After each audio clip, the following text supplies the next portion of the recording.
let's jump into it. Washington, Philadelphia, Commies, Eagles, one half of the NFC East. If you fell into a coma at the moment that Jahmyr Gibbs was running down the sideline at 7-3, you're probably very surprised to hear that the Commies won that game by 14 points.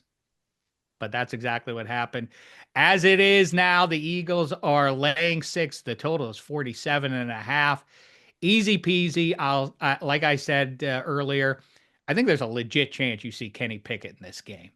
I think Eagles fans probably can warm themselves with memories of Nick Foles. It's not the end of the world. Given the roster that you have, you can survive the commies and get to the Super Bowl. And then on the other side, Jalen Hurts will resume his starting responsibilities. I think that they get it done, the Eagles. The rookie QB thing that there has never been a rookie QB to take his team to the Super Bowl is no matter here. You're 60 minutes away. Obviously, flukes can happen at this point. Now, nothing is impossible. I do think the Eagles survive it, though. 24-22. Hench, how say you? Well, I'm glad you have a kind of a wonky final score because this is quite a showdown between two kickers who have lost their minds. I mean, these so Jake Elliott spraying extra points and Gonzalez, like you have to think about these two kicks, these consecutive kicks Gonzalez made over the course of 2 weekends. He so when they keep talking about, I don't know, I've heard he's their fourth kicker, I've heard he's their sixth kicker. Anyway, he's not who they designed they thought they'd have, this season. But against the Bucks, they're not like Could Mark Mosley come in there and swing the leg one time one time, from 35 and in, do you think?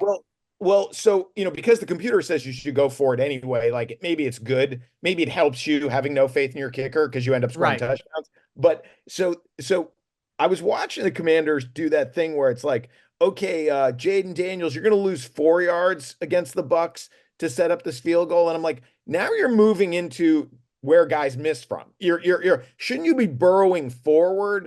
Like you could get this thing from 29, but you're going to get it from 37 because you want it on a certain hash. And so then he gacks that kick and it hits the upright and it goes through. Like that is a terrible kick that they kind of get bailed out by the physics, and it's like, if it's a half a yard further back, it hits the upright and lands in the end zone. So that's his last kick against the Bucks.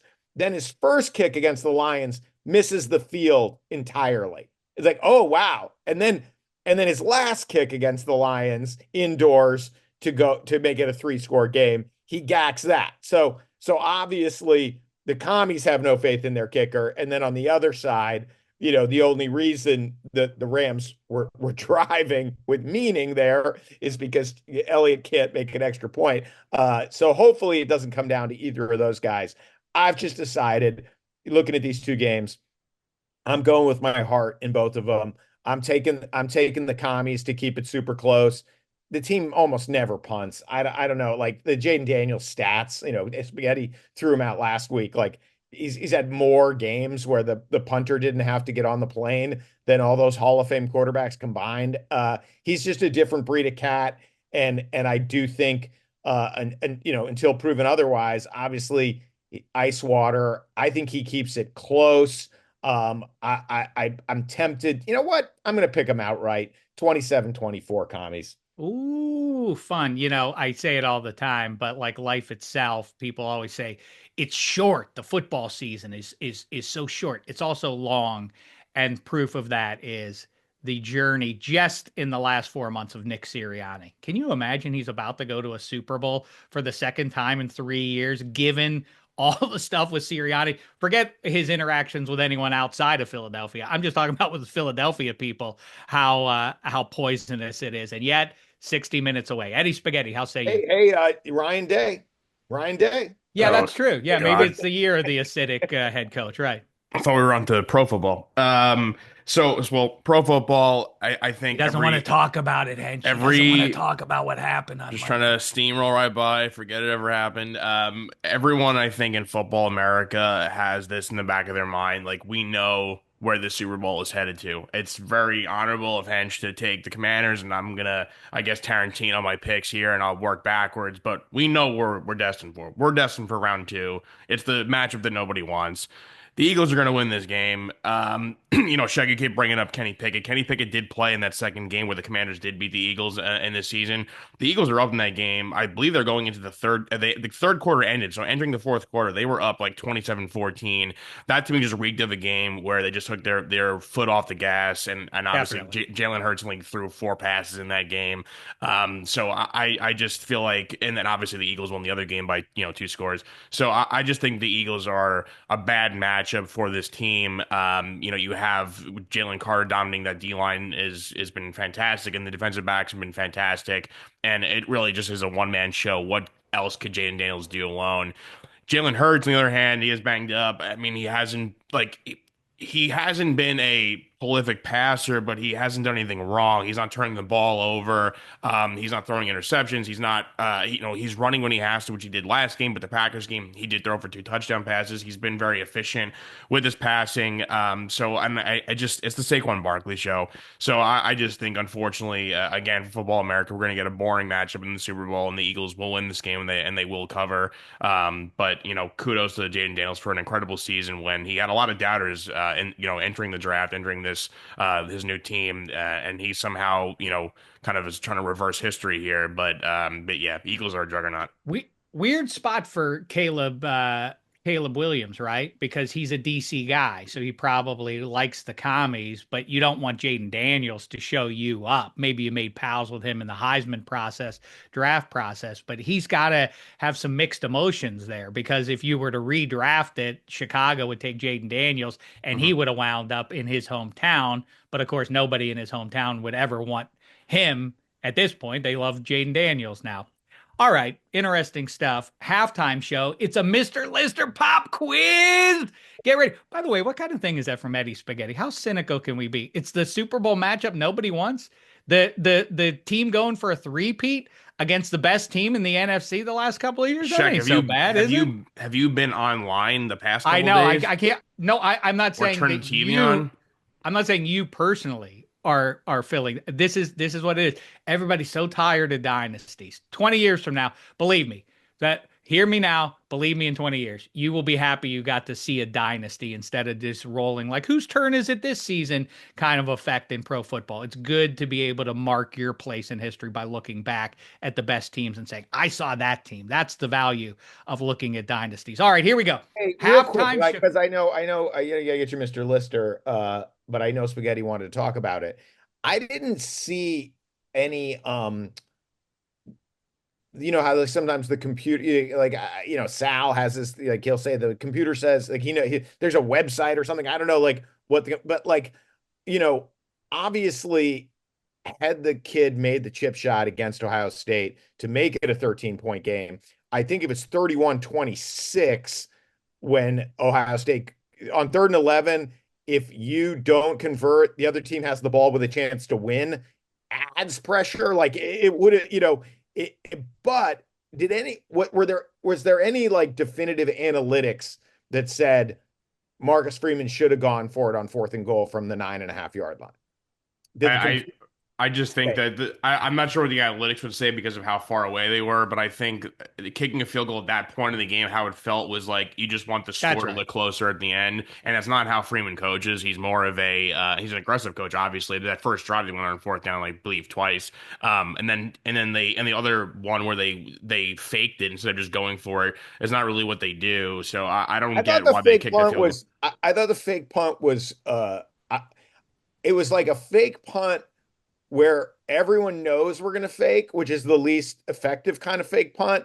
except that It still worked. at that point in the game, they're like, I actually think this is our best 4th down play, even though there's no element of surprise. I Well, think, if the kid catches it, yeah, I mean, it was a good exactly. call. It worked, It was a right? The kid just great dropped it. throw.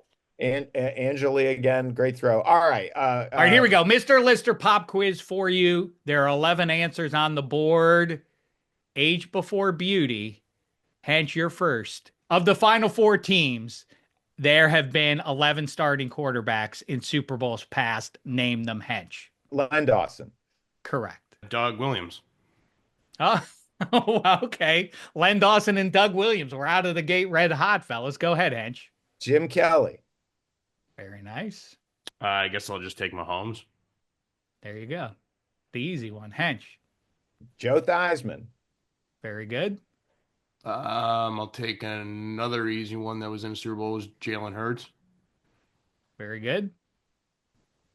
You might Uh, run the table here, boys. I'll, I'll be I'll go. proud of you both. I'll go Nick Foles. Great. Donovan McNabb. Terrific. We might take care of these Eagles. Mark Rippon. Correct.